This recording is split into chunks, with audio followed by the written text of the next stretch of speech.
environments where kids can stay home. And it's really about, I think, getting out of the mindset of how you view a functional family should look. I think there's a lot that goes on about that. I think every family is dysfunctional to a point. No one would question beating your children is wrong. But when you get down to just fundamentally how you might raise your children versus how I might raise them, that doesn't warrant removal. And so I think we have to question, does the system ask the right questions on why we remove outside of just blatant child abuse, right? Physical child abuse or trafficking, things that are like no-brainers. But there's things that don't fall into those categories. And I always want to ask people making those decisions, are you so busy that you can't get your head around it because you have too many cases? Or are you just not asking the question? Because these aren't 500,000 children in foster care. These are 500 children that still deserve a childhood and a baseline of not feeling like garbage by being tracked around. So my answer is always, how much money can you throw into the prevention side and less money into the crisis, and start forcing systems to move into a prevention model?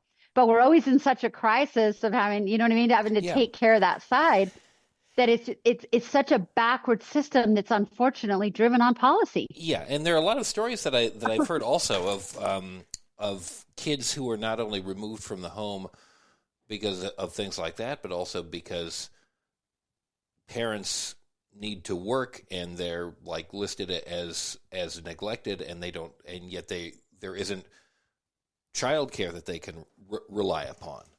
Childcare is huge right now. The housing crisis and childcare are two of the biggest issues we have of children being at risk for being removed. I think you have parents that are fearful of someone finding out those issues and the neighbor calling child welfare services. Like, instead of doing that, why don't you walk over to your neighbor and ask how you can help that not happen?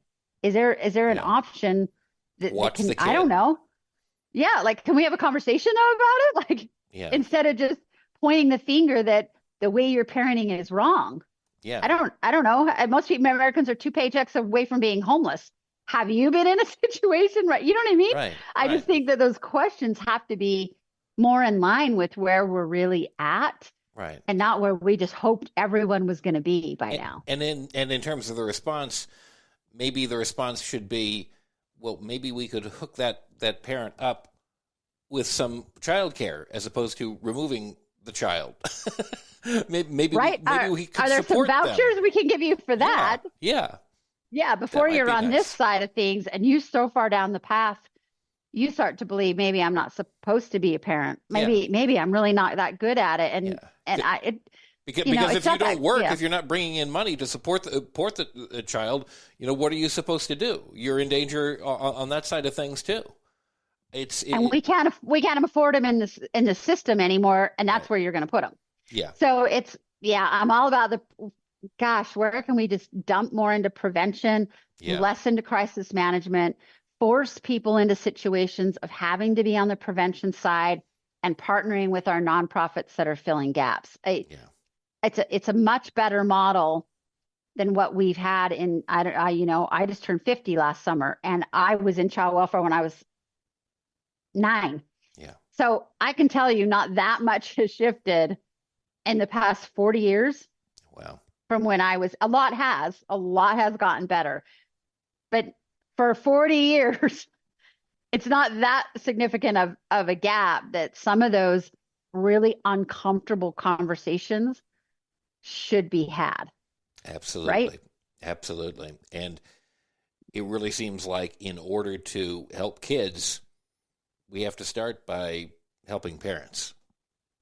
I mean, that seems like one of the first steps in preventative action. I mean, we need to make sure that people, and it's people that have kids, adult people, are not so on the edge of precarity and desperation that they're in a position where it's likely that their kids are going to be in that same space.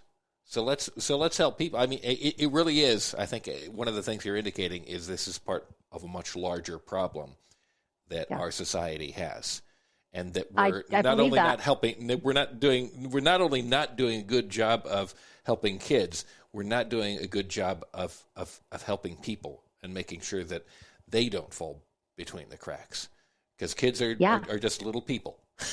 I mean, they're just young yeah, little people is all they are, and in order to take care of them, we really have to take care of everybody, because it's everybody that takes care of those kids collectively, that's ultimately. right. And That's absolutely right. It's just a system that's so overloaded. We live in a country where you get to have as many kids as you want. Okay. That's never changing, by the way. That's a whole other conversation. sure, So you have as many kids as you want, and if you can't take care of them, it's okay. I don't even have a consequence, by the way.